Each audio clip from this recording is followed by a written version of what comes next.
Doy a conocer en esta hora la escritura para esta enseñanza.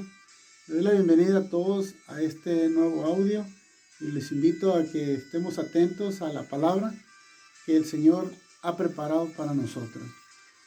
Bien, pues la escritura está en la siguiente cita, que es Levíticos 25 y en el versículo también 25.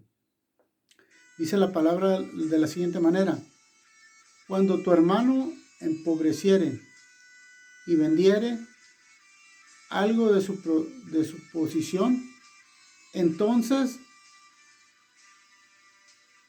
su pariente más próximo vendrá y rescatará lo que su hermano hubiere vendido. Repito, cuando tu hermano empobreciere y vendiere algo de su posesión, entonces su pariente más próximo vendrá y rescatará lo que su hermano hubiere vendido. Bien, está la escritura para esta ocasión y quiero continuar diciendo que en el Antiguo Testamento, cuando Dios inspira la ley a Moisés, después que ellos vienen de Egipto rumbo a la tierra prometida, Canaán, entonces Dios ahí en el Sinaí da la ley, ¿verdad? Entonces, bueno, de aquí quiero decir yo lo siguiente, que la ley indicaba que cuando algún integrante del pueblo de la nación de Israel estuviera en problemas, fueran económicos, fueran financieros, fueran de esta índole, entonces por su necesidad a la que haya enfrentado o acudido, entonces quizás se debe que se haya empeñado algún bien, alguna propiedad, alguna herencia esté empeñada.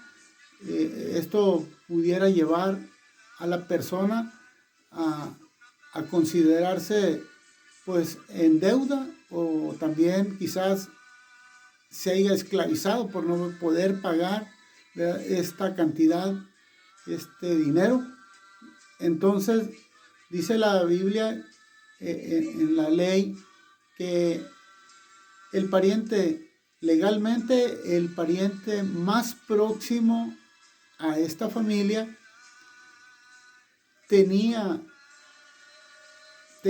el deber, tenía la facultad de acercarse a atender este problema y posteriormente de verlo, entonces enfrentarlo también. Él podía redimir, él podía hacer posible que este bien se recuperara. Entonces, quiero decir que este pariente más cercano, más próximo, entonces al problema que se está tratando, podría entonces rescatar la pérdida. Y también podía fungir como redentor, es decir, puede recuperar la pérdida que se haya entonces arriesgado. También podía hacer algo más. Podía entregar el bien que se haya recuperado, lo podía entregar al propietario anterior, o de igual manera se podía quedar con él. Él estaba en esta plena facultad. ¿Qué quiere decir todo esto? Que el rescatista o el redentor liberará entonces al esclavo y está en su criterio si lo vuelve a heredar o le da ese bien. Pero el rescatista libera al esclavo o al deudor y lo deja absuelto. Él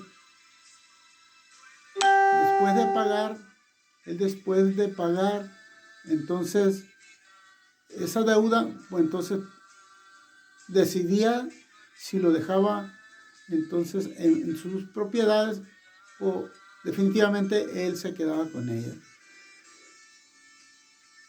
La facultad del Redentor, número 1, entonces, era recuperar la deuda que se había empeñado o se había vendido por la pobreza que se estuviera enfrentando en ese momento. Voy a leer una cita bíblica que se encuentra en Levíticos 25 y es capítulo 25 y versículo 48. Dice de la siguiente manera: después que se hubiera vendido, podrá ser rescatado, uno de sus hermanos lo rescatará. Él podía comprarlo de nuevo, y también dice que después de comprarlo, pues uno de sus hermanos podía realizarlo. Y no solamente podía ser alguno de sus hermanos, también podía ser algún primo, algún sobrino, algún tío, alguien, un pariente más cercano a él, ¿verdad? Porque no todo el tiempo las familias están en las mismas situaciones o condiciones. Después dice que se haya recuperado ese bien, dejará al paciente o al esclavo libre, lo dejará. Número 2. Y luego en el número 3 dice lo siguiente: levantará descendencia. Esta otra facultad también tenía el que redimía. Tenía la facultad también de levantar descendencia del finado, si no la tenía, si no hubiera dejado. Entonces, dice la escritura en Deuteronomio 25 y versículo 5, cuando hermanos habitaren juntos y muriere alguno de ellos y no tuviere hijos, la mujer del muerto no se casará fuera con hombres extraños. Su cuñado se llegará a ella y la tomará por mujer y hará con ella parentesco. En el versículo 6 dice: y el primogénito que ella diere a luz sucederá en el nombre, ¿verdad? O llevará el nombre, o se le pondrá el nombre, ¿verdad?, de este finado, se le pondrá el nombre a esta criatura que naciere de su hermano, ¿verdad?, que haya fallecido, para que el nombre de este no sea borrado de Israel. Es decir, que ellos acostumbraban a que el nombre permaneciera en la generación, ¿verdad?, y no desapareciera. Entonces, de esta manera, pues, haciendo esta observación, haciendo este análisis, esta pequeña introducción, pues voy a dar a conocer el título para este mensaje. El pariente más próximo rescatará. Lo voy a repetir el título para este estudio. El pariente más próximo rescatará. La ley indicaba que si el esclavo que estuviera en esta condición tuviera un hijo, entonces legalmente pasaría a ser propiedad del amo, y el amo podía hacer lo que él quisiera con esta criatura.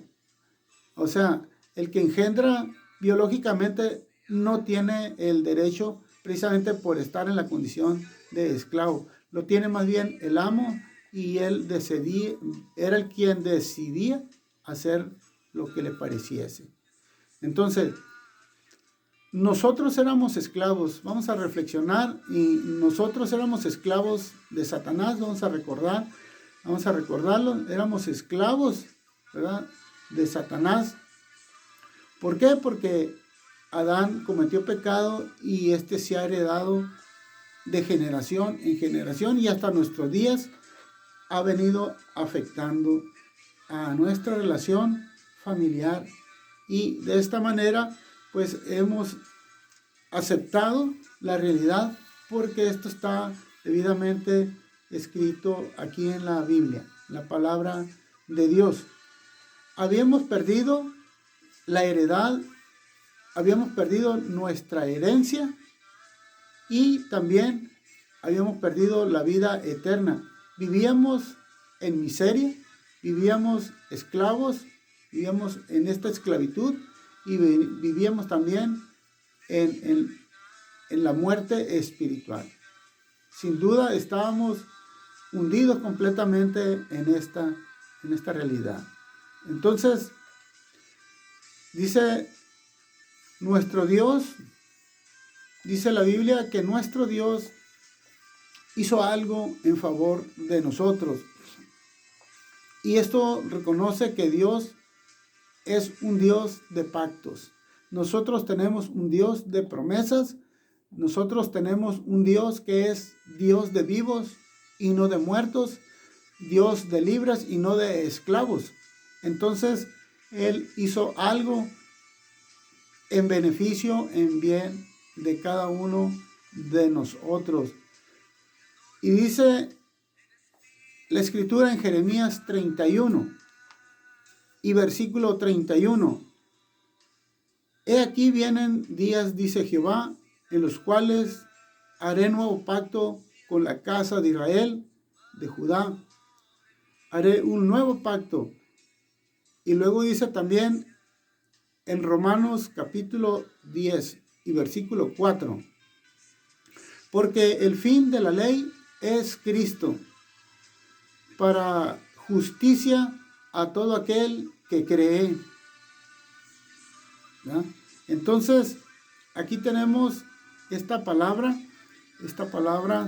y quiero también decir lo siguiente, ¿verdad? Voy a incluir una lectura que la vamos a encontrar en el libro que, permítame encontrarlo, ¿verdad? Es en Hebreos capítulo 10 y quiero leer en el nombre de Jesucristo esta cita porque es muy interesante. Mira, vamos a ver el versículo 9 y dice de la siguiente manera. Y diciendo luego, he aquí que vengo, oh Dios, para hacer tu voluntad. Quita lo primero para establecer lo último. Y aquí estamos viendo que Dios quita un pacto y pone otro pacto. Hablamos de un pacto nuevo aquí en Jeremías y Dios está haciendo esta notificación. Quiere decir que el primer pacto tiene un sucesor que es un segundo pacto y el primer pacto entonces pasa a segundo término y entonces entra en vigor el pacto nuevo donde Jesús a nosotros nos ha dado una facultad muy bonita. En esa voluntad somos santificados mediante la ofrenda del cuerpo de Jesucristo, hecha una vez para siempre. Y ciertamente todo sacerdote está día tras día ministrando y haciendo muchas veces el mismo sacrificio, ofreciendo la misma ofrenda que nunca puede quitar los pecados, ¿verdad? Estoy dándole seguimiento a la lectura de Hebreos 10 y leí versículo 10, voy a leer versículo 11 y ciertamente todo sacerdote está día tras día ministrando y ofreciendo muchas veces los mismos sacrificios que nunca pueden quitar los pecados. Pero Cristo, habiendo ofrecido una vez para siempre, mucha atención con este versículo 12, pero Cristo, habiendo ofrecido una vez para siempre un solo sacrificio por los pecados, se ha sentado a la diestra de Dios.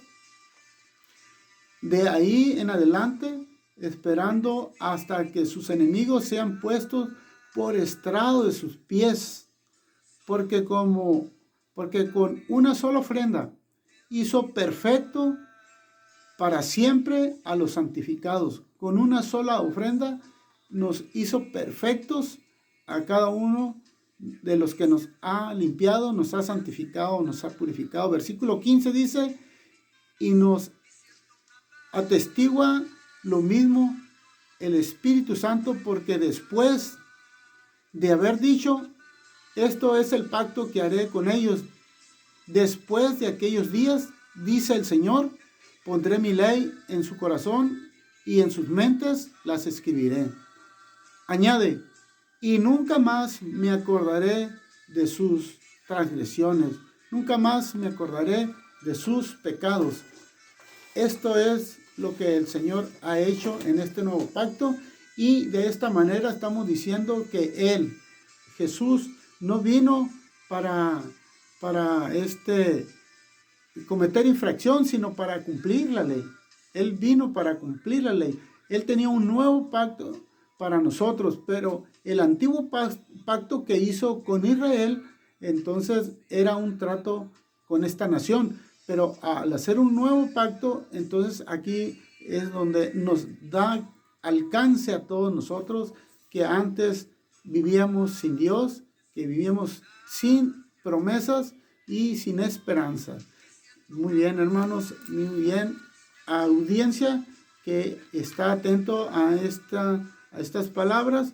Entonces, con esto yo estoy diciendo que nuestro Señor Jesucristo es un Dios, ¿verdad?, que hace pacto con el hombre. Y quiero leer Mateo capítulo 5 y versículo 17. No penséis que he venido para abrogar. Esta palabra abrogar es violar. Vamos a considerarla de esta manera. Repito, no penséis que he venido para abrogar la ley o los profetas. No he venido para abrogar, sino para cumplir. Mucha atención con esta palabra. He venido para cumplir, ¿verdad?, la ley y para cumplir lo que anunciaron los profetas. Recuerda que la ley a nosotros nos da una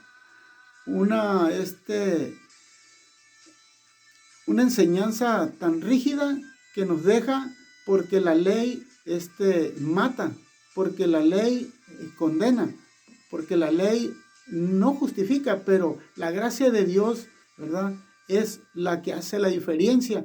Y cuando el Señor hace un nuevo pacto, que hace un sacrificio nuevo de una vez para siempre, entonces Él cambia las cosas. Esa gracia nos justifica, esa gracia nos da vida, esa gracia nos perdona, esa gracia nos consuela, esa gracia es la gracia que sana todas las heridas y las suaviza con aceite, y nos da una oportunidad y nos dice, vete y no peques más. Alabado sea el Señor. Gracias al Señor, porque Él es un Dios de promesas, un Dios de oportunidades, y indudablemente hoy se extiende hacia ti que escuchas este mensaje, y te invito para que lo atiendas y creas en las palabras que Dios ha introducido, ha hecho llegar a ti, en el nombre de Jesucristo. La ley declara que el hombre vendió la libertad. La ley deja claro que el hombre vendió la libertad, y luego que sucede esto, declara al hombre en esclavitud, porque el pecado se ha apoderado entonces de sus bienes y de su salvación y de su vida propia. Entonces aquí estamos viendo que él perdió la autoridad. Cuando fue puesto en el Edén, Dios le dijo, sojuzgad, ¿verdad?, la tierra, enseñoréense de las aves, de los peces, de los animales. Teníamos autoridad. Todo fue hecho, hermanos, amigos, todo fue hecho de Dios, por parte de Dios, y nos ha puesto para que nos enseñoreáramos de ellas, y aparte sujuzgáramos, llenáramos la tierra. ¿verdad? Bueno, entonces ahora vemos estas cosas que suceden a consecuencias del pecado. Ahora ocupa el hombre un libertador. Ahora nos damos cuenta de la necesidad de un libertador, de tener un redentor. Y esto lo ha resuelto Dios en Jesucristo. Esto lo estamos nosotros viendo de esta manera. Y voy a leer en Hebreos capítulo 2 y versículo 14.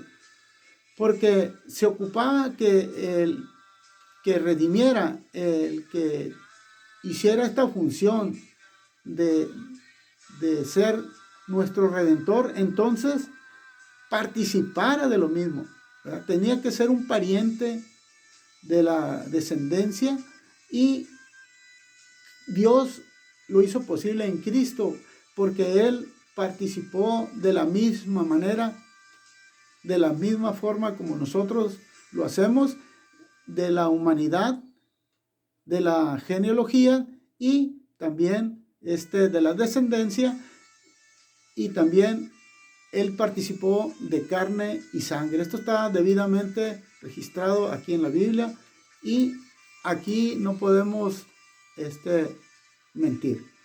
Así que por cuanto los hijos participaron de carne y sangre, Él también, Él es Dios, Jesucristo, participó de lo mismo, ¿verdad? Una vez más, así que cuando los hijos participaron de carne y sangre, Él también participó de lo mismo. Filipenses 2, versículo 7, se despojó de sí mismo tomando forma de siervo y hecho semejante a los hombres. En el versículo 8 dice, y estando en la condición de hombre se humilló a sí mismo, haciéndose obediente hasta la muerte, y muerte en cruz. La ley de fe de que la paga del pecado es la muerte, pero también dice que la dádiva de Dios, el regalo de Dios, es vida eterna en Cristo Jesús. Esto lo vemos en Romanos 6:23. La ley declara que si alguien quiere redimir, es un esclavo, sea un esclavo, debe entonces también ser pariente, el más cercano a la familia, y como se dijo en un momento atrás, puede ser un hermano, un tío, un sobrino, un primo, alguien, pero que esté en la familia, ¿verdad? Voy a leer Marcos capítulo 3. Y quiero recordar el acto, el caso cuando Jesús se perdió, ¿verdad? Se extravió o se quedó pues ocupado en las cosas de su padre, cuando María lo buscó y lo encontró en un templo. Y Marcos capítulo 3, versículo 35, voy a leer dice, Jesús dijo, todo aquel que hace la voluntad de Dios, ese es mi hermano, mi hermana y mi madre.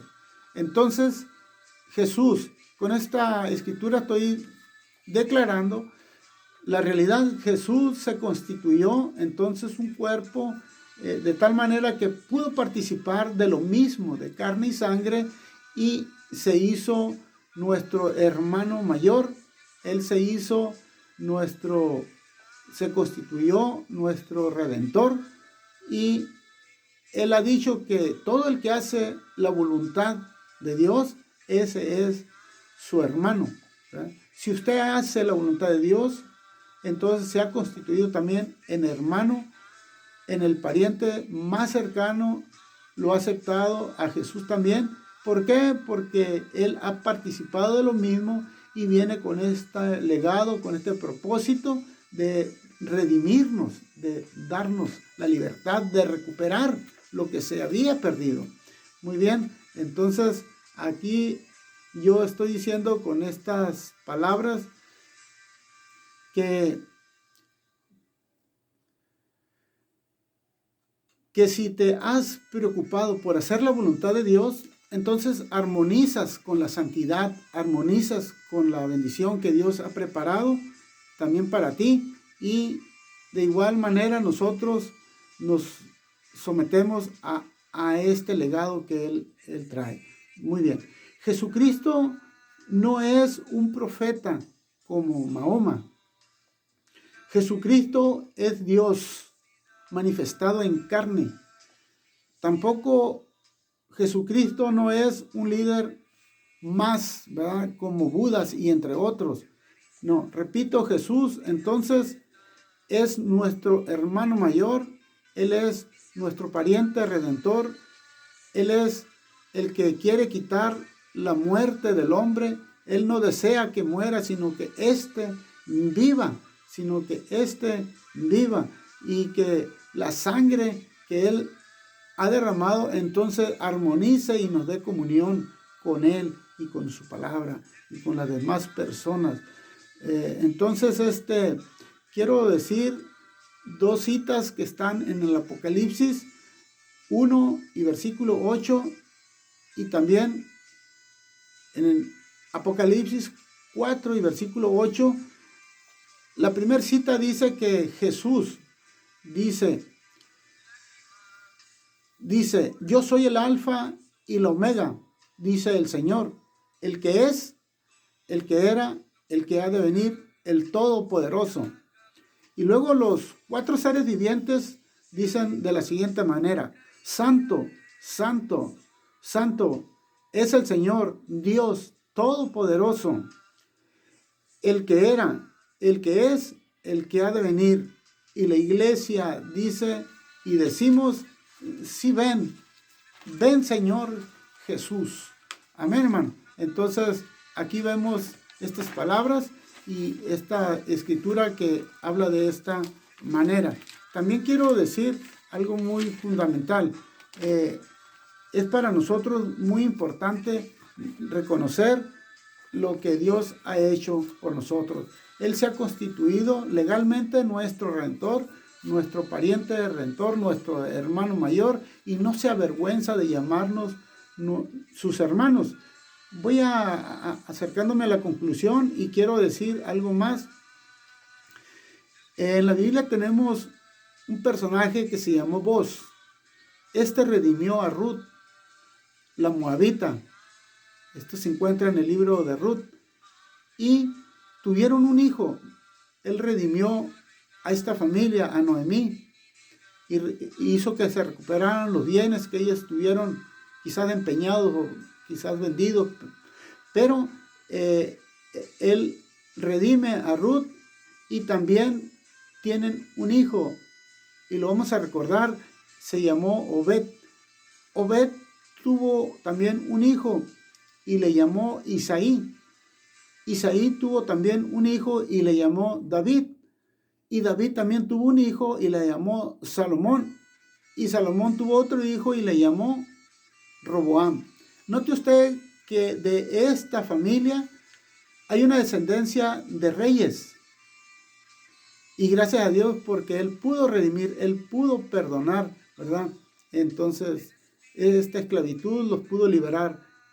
Estamos hablando de vos en esta familia. Pero nosotros hoy en la actualidad tenemos a Jesús. ¿A quién redime Jesús? Dice que el primer hombre es Adán. El segundo hombre es Jesús. Adán es de la tierra y Jesús es del cielo. Pero no deja entonces de tener esta parentela. Quiero decir que Jesús viene a redimir a Adán, a la descendencia de Adán, y de esta manera nos ha encontrado, nos ha cubierto a nosotros y nos ha beneficiado. Jesús viene del linaje de David. Esto lo encontramos en Romanos 1 y versículo 3. Jesús para nosotros es el pariente redentor, el pariente más próximo a nosotros. Él se hizo hombre, participó de carne y sangre para pagar el precio, y el precio que marcaba la ley es la muerte, porque dice la Biblia que la paga del pecado es la muerte. Pero el Señor estuvo dispuesto a hacerlo y lo hizo. y pagó el precio muriendo por cada uno de nosotros. No fue como algunos han dicho, ¿verdad?, que murió por alguno. No, Él murió por todos. Él murió por todos. Nosotros somos responsables si aceptamos y creemos en su palabra. Y número 2, compró nuestra libertad y costó el precio de su sangre. Número 3, Él recupera lo perdido, la vida eterna, y hoy nos la ha ofrecido. Está en nuestra responsabilidad. Si la aceptamos, Él nos ha hecho reyes y sacerdotes de Dios, y es necesario que nosotros atendamos la voz de Dios y recibamos el regalo que ha puesto en nuestro alcance. Jesús es nuestro libertador, Él es nuestro redentor, Él es nuestro Padre eterno, Dios de pactos, de promesas. Yo te invito para que lo aceptes y creas en su palabra. Él tiene nuevas cosas para ti. Él ha prometido recuperar lo perdido. Esto se lo dijo en el Evangelio a Zaqueo. Le digo que Él ha venido a buscar y a salvar lo que se había perdido. Con estas palabras me despido. Con estas palabras espero entonces haber aportado algo que te ayude en tu vida espiritual, en tu formación de discipulado. En el nombre de Jesucristo, tu servidor y hermano Sergio Valdés Nieblas, que está transmitiendo de la ciudad de Ensenada, México. Es Baja California Norte. Mucho gusto y me da una bendición también poder llegar a tu vida. En el nombre de Jesucristo espero traer un nuevo tema. Hasta luego y pronto que el Señor bendiga a tu familia y tu vida personal. Amén.